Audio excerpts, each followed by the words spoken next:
Students, आज का topic है इक्विवेलेंस रिलेशन एंड पार्टीशन।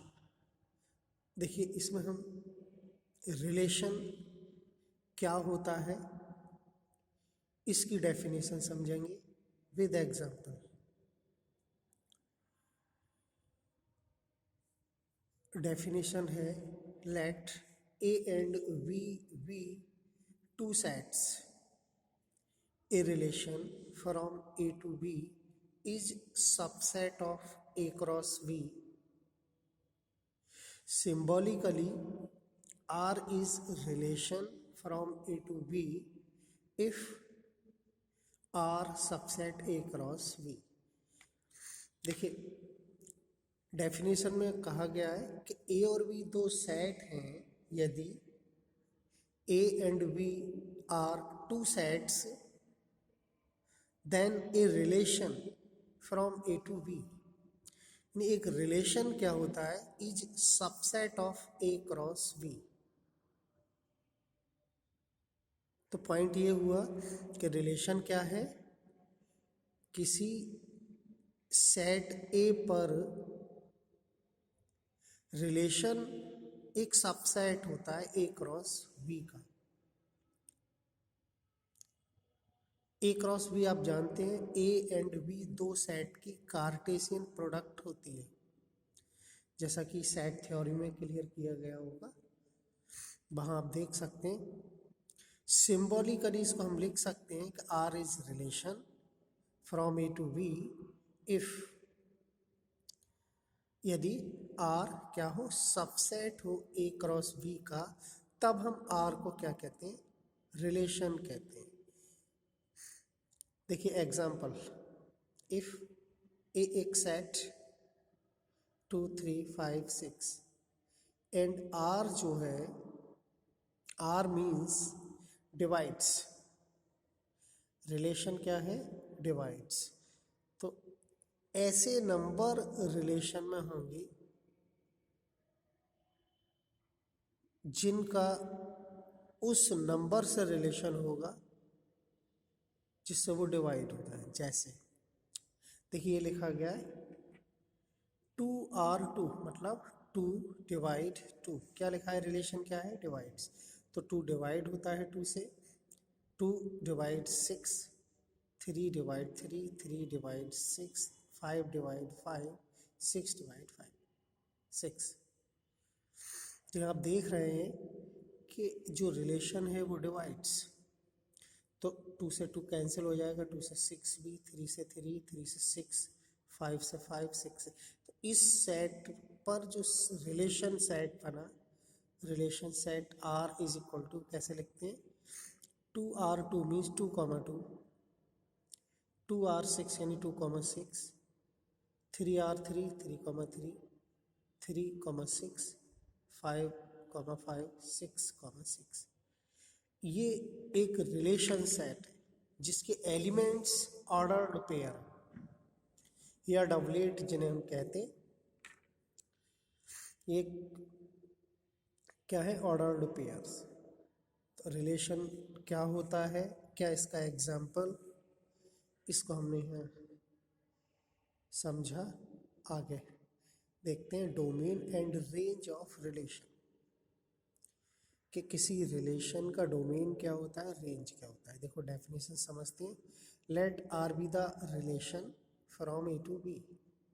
हमने लेट किया कि आर एक रिलेशन है फ्रॉम ए टू बी, यानी ए सेट का वी सेट पर। Then set of all first coordinates of the members of R is called domain of R. ये domain की डेफिनेशन यहाँ तक।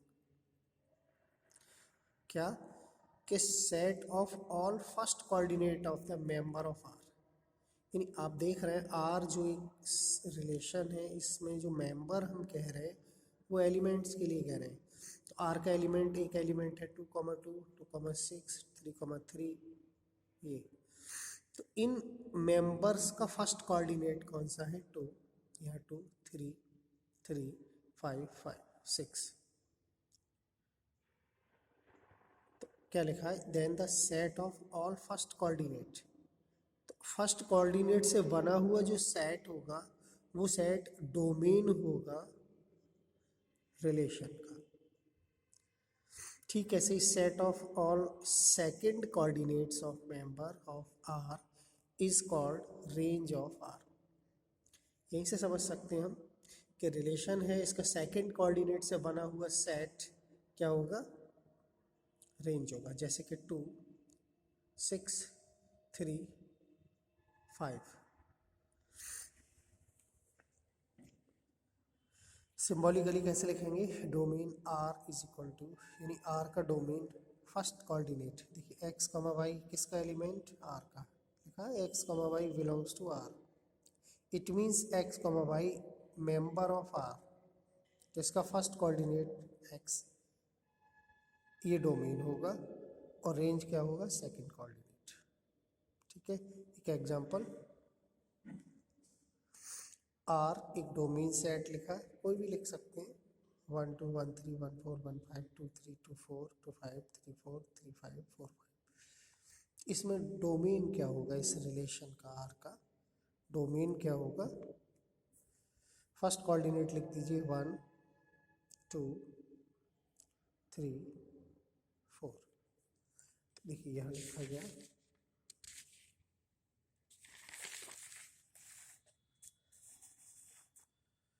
Domain of R 1 2 3 4, range of R जो second coordinate है इसकी, जैसे कि सेकंड कोऑर्डिनेट 2 3 4 5, तो ये 4 एलिमेंट होंगे रेंज ऑफ आर 2 3 4। देखिए अगला पॉइंट है टोटल नंबर ऑफ रिलेशन, यानी कितने रिलेशन बन सकते हैं, यानी number of relation if A and B are two non empty sets. A और बी दो नॉन एम्प्टी सेट्स हैं consisting of M and N elements respectively, यानी कि ए सेट में एम एलिमेंट है और बी सेट में एन एलिमेंट है, then number of relation is equal to 2 की पावर एम इंटू एन। ये फार्मूला होता है। अगर दो सेट है हमारे पास और दोनों ही नॉन एम्प्टी सेट है, तो जिसमें कुछ कुछ एलिमेंट होंगे, एक में हमने एम दूसरे में एन, तो फार्मूला 2 की पावर एम एन। ठीक है, अगला पॉइंट है टाइप ऑफ रिलेशंस। देखिए symmetric relation, a relation on set A is said to be symmetric if A comma B belongs to R. ये इम्प्लाइज करता है कि B comma A belongs to R for every A comma B belongs to A. एक relation symmetric होता है यदि A comma B R का element हो या मेंबर हो, तब B comma A B R का एलिमेंट होना चाहिए, तब हम कहते हैं ऐसा रिलेशन सिमेट्रिक रिलेशन होता है। देखिए second, reflexive relation.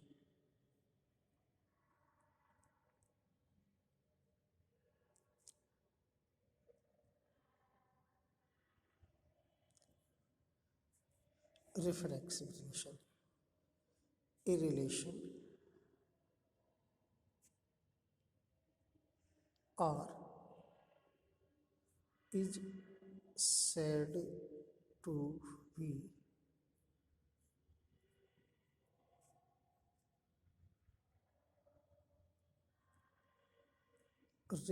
reflexive relation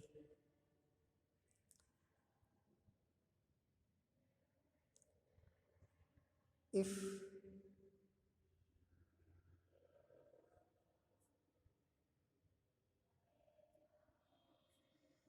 A comma A belongs to R for every A belongs to A। देखिए एक रिलेशन आर क्या होता है, रिफ्लेक्सिव रिलेशन होता है, कब होता है, इफ ए कॉमा ए, इस टाइप के एलिमेंट आर के एलिमेंट होने चाहिए। थर्ड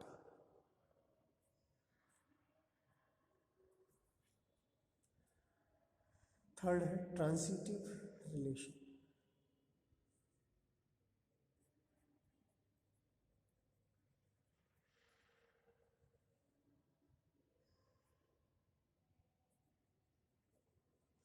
ट्रांजिटिव रिलेशन क्या होता है, a relation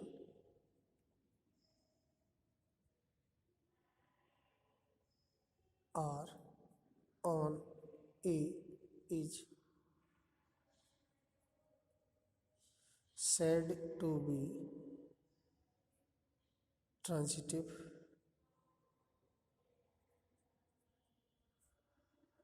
relation if a comma b belongs to r comma v comma c belongs to r, ये implies करता है कि a comma c belongs to r for every a b c belongs to a।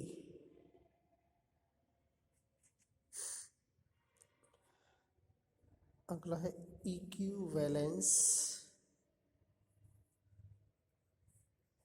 Relation.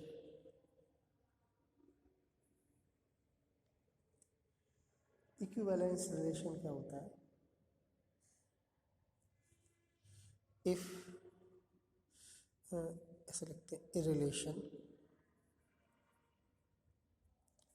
R is equivalence if it is symmetric, reflexive, transitive. अगर कोई relation ऐसा relation है जिसमें ये तीनों टाइप का रिलेशन हो या तीनों कंडीशन सेटिस्फाइड हो, तब हम उस रिलेशन को कहते हैं इक्विवेलेंस रिलेशन। ओके।